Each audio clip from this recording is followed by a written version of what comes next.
dear. Pasensya na. Kasi iniwasan ko kung camera man napapatapos nila.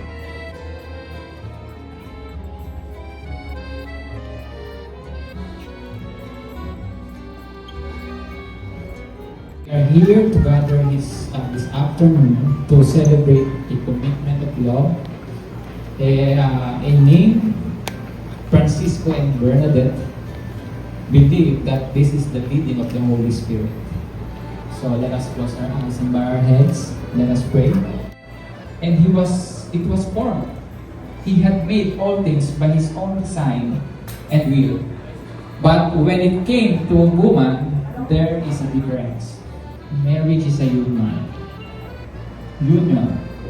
instituted by God Himself to be a blessing by providing the answer for a long, special way. So in the Philippines, we have law.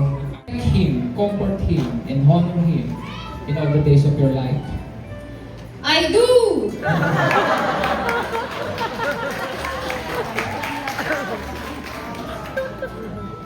Oh my God. Talagang Okay? So I'm asking to each and everyone to hear the personal vows of this couple. May I ask the vows?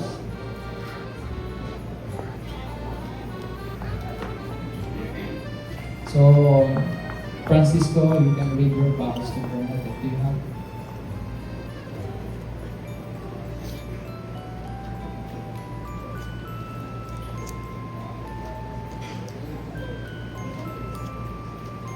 Bernadette! Second time, huh? Second time. I'm very happy here to be with all of you, especially with Bernadette, my beautiful wife. And I'm speechless right now. I didn't expect this moment to be so amazing, so special. I didn't expect that you will be my family in the future. Some of you were in Chile with us, participating in our previous ceremony. But now with all of you, the Filipino family, the Filipino people, I'm very thankful. I'm very thankful to God as well for giving me a beautiful wife that I promise to respect, to support, to listen and understand all your needs, all your thoughts. Even if it's complicated, I know it's a beautiful marriage. It's a beautiful moment that we are enjoying here in the Philippines, in your home. So again, thank you very much for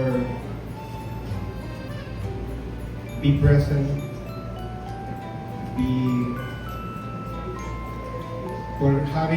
for giving all your love to us and to our family. Thank you very much.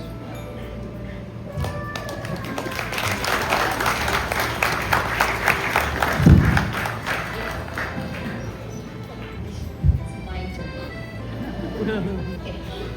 Don't worry, my message is just short and concise, so at least we can finish and have a good dinner. Way back in 2021, when we first met, I never imagined you'll be the one. But then, God answered my prayers in the most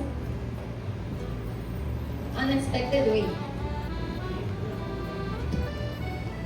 Thank goodness we both swiped right and not left. Best decision ever. Thanks to Tinder app. From awkward small talk to deep conversations, you quickly became my favorite notification. You make me laugh even when I want to stay mad, which is both sweet and slightly annoying. I love how you always know when I need a hug or a snack. That's the most important thing to make me happy. Comida. Comida in Spanish meaning food. With you, even the boring days feel like little adventures. You're my calm during chaos, my charger when I'm drained, and my home when I feel lost. I promise to keep choosing you every day, even when you're hugging the blankets. Here's to love, laughter, and lifetime of swiping right on each other. Te amo, Honor. Te amo.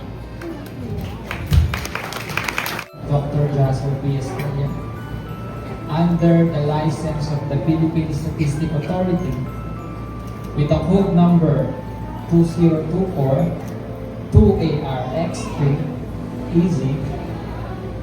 And now, we have heard your pledges of affection and your vows of fidelity. By the authority conferred upon me by God as His minister and by the laws of the Republic of the Philippines, I pronounce Mr. and Mrs. Diaz.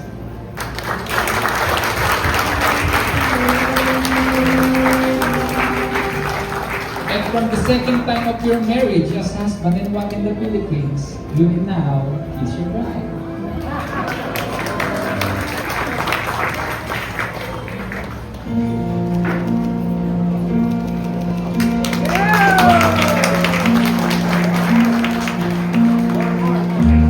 More. 30 seconds. 30 because there are a photographer here.